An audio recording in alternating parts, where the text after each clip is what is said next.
வணக்கம் ஃப்ரெண்ட்ஸ். ராஜ்மதின்னு ஒரு பகிர்வில் உங்களை சந்திக்கிறதுல சந்தோஷப்படுறேன். சில நேரத்தில் வந்து எமோஷன் ஆகும்போதோ, இல்லை கோவப்படும் போதோ, இல்லை வந்து உணர்ச்சி வசப்படும் போதோ, இல்லை சந்தோஷமாக இருக்கும்போதோ, தெரிஞ்சோ தெரியாமலோ நம்ம அறியாமல் நம்ம மனம் வந்து தாண்டி நம்ம வார்த்தைகள் வந்து வெளியில் வந்துடும். ஏன்னா அந்த அந்த நேரத்தில் விடுற வார்த்தைகள் வந்து சில நேரத்தில் வந்து பாதிப்பும் ஏற்படும், சில நேரத்தில் வந்து நல்ல உச்சக்கட்டத்திலையும் ஏற்படுத்தும்.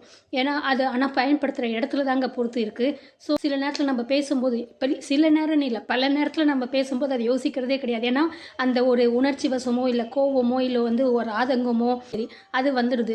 அதை வந்து கட்டுப்படுத்தணுன்றது தான் நாங்கள் சொல்ல வந்தேன். அது வந்து அந்த நேரத்தில் கட்டுப்படுத்த முடியல, பேசிட்டோம் அப்படின்னு சொல்லி நிறைய பேர் ஃபீல் பண்ணுறோம். அது எல்லோரும் சொல்கிறதானம்மா, நீ என்னம்மா புதுசாக சொல்கிறேன்னு சொல்லிட்டு. கண்டிப்பாங்க புதுசாக தான் சொல்கிறேன்னு இல்லை, எல்லாருக்கும் தெரிஞ்ச விஷயந்தான். ஆனால் திரும்பி கொண்டு வரதுக்கான விஷயம் என்னன்னா, அந்த வார்த்தைகளுக்கான வந்து பவர் வந்து அந்த மூலத்தனம் வந்து ரொம்ப ஆழமாக பதிஞ்சு அது வார்த்தைகள் வந்து பிரபஞ்சத்துக்கே வந்து சொல்கிற மாதிரிங்க. அது நாம் வெளிப்படுத்துகிற வார்த்தைக்கு ஒவ்வொருத்துக்கும் வந்து ஒவ்வொரு இடத்துல போய் வந்து அதுக்கான விளைவுகளை ஏற்படுத்தும். அதுதான் சொல்கிறாங்க, எண்ணம் போல் வாழ்க்கைன்னு சொல்கிறாங்க இல்லைங்களா. இப்போதெல்லாம் வந்து நிறைய பேர் சர்வசாதாரணமாக சொல்கிறோம், ஆனால் எவ்வளோ பேர் அதை வந்து யூஸ் பண்ணுறோன்றதாங்க நான் இங்கே சொல்ல வந்திருக்கேன். ஸோ வார்த்தைகளை பார்த்து நிதானித்து யோசித்து சிந்தனை பண்ணி பேசுங்க. இல்லை நேரத்தில் மௌனமாயிடுங்க.